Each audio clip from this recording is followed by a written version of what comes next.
उज्जैन की नगरी में उस सुबह कुछ अलग ही खामोशी थी। महल की ऊंची दीवारें, सोने से जड़े दरवाजे, सब कुछ वैसा ही था, लेकिन महाराज के मन में पहली बार एक अनजाना खालीपन सा उतर आया था।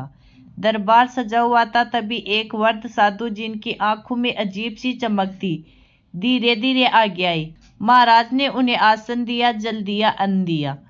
3 दिन तक साधु महल में रहे। तीसरे दिन जाते समय उन्होंने महाराज के हाथ में एक छोटा सा फल रखा।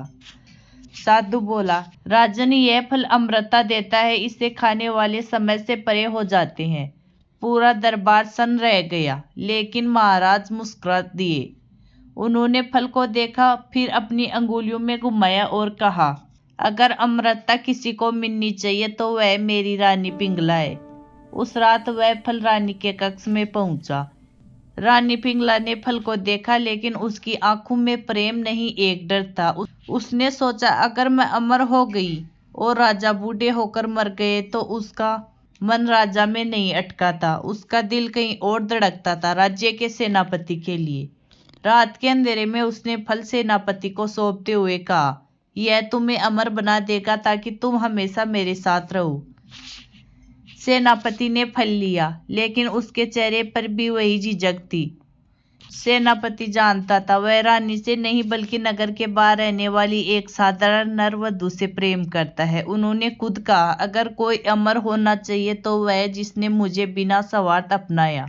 और फल तीसरे के हाथ में चला गया। अब कहानी यही खत्म नहीं हो सकती, लेकिन असली कहानी यहीं से शुरू होती है। नरवधु ने जब फल के बारे में सुना तो उसने उसे खाने से पहले रात भर जागकर सोचा। उसने खुद से कहा, मेरी अमरता किस काम की। सुबह होते ही वह सीधे राज दरबार पहुंची। दरबार में वही साधु उपस्थित थे, जो अब चुपचाप सब देख रहे थे। नरवधु ने कांपते हाथों से फल महाराज के सामने रखा और बोली, महाराज, यह फल आपका है। राजा ने फल देखा, पहचाना, और उसी पल उनका चेहरा सफेद पड़ गया। यह फल यहाँ कैसे? पूरे दरबार में सन्नाटा छा गया। नरवधु ने एक एक कर सब कुछ बता दिया। रानी, सेनापति और झूठे वादे। रानी की आंखें झुक गई, सेनापति की गर्दन शर्म से कट गई। महाराज कुछ नहीं बोले, बस सिंहासन से उठे। उन्होंने साधु की ओर देखा। साधु मुस्कुराया और बोला, राजन, अमरता का फल सिर्फ शरीर को ही नहीं, आत्मा को भी परखता है। अंत जो शुरुआत बन गया। महाराज ने उसी दिन राजपाट छोड़ दिया। न कोई शोर, न कोई घोषणा। जंगल की ओर जाते हुए उन्होंने कहा, जिस संसार में प्रेम भी सौदे में मिले, वह अमरता बोझ बन जाती है।